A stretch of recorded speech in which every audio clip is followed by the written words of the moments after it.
Russian officials will this morning appear in The Hague to object to the International Court of Justice hearing. Ukraine's allegations against the country Kyiv filed the case shortly after Russia's invasion in February of last year, accusing Moscow falsely using genocide law to justify the attack. Russia says the World Court has no jurisdiction to weigh in on the matter. Live now to The Hague and let's speak to our foreign correspondent Anna Holligan.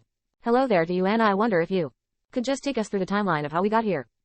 Yes, I'm outside the UN's highest court.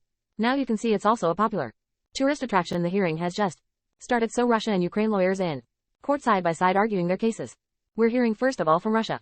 So how did we get here? Well, a few days after Russian tanks rolled across the border, Ukraine brought this case to the International Court of Justice, claiming that Russia was abusing the Genocide Convention by claiming falsely a genocide was being committed in eastern Ukraine in order to try to justify what Russia called the special military operation. So the case was brought here to the ICJ.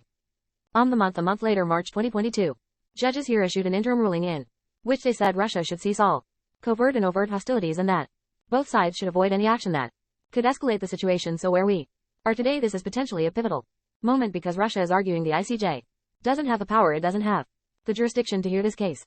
Because under the Genocide Convention, under which Ukraine Kyiv brought this case, there is no dealing with the use of force between states. So that's the argument we're going to be hearing from Russia's lawyers today. And just how much jurisdiction, though, does the court have, and in terms of enforcement, you know what options are there?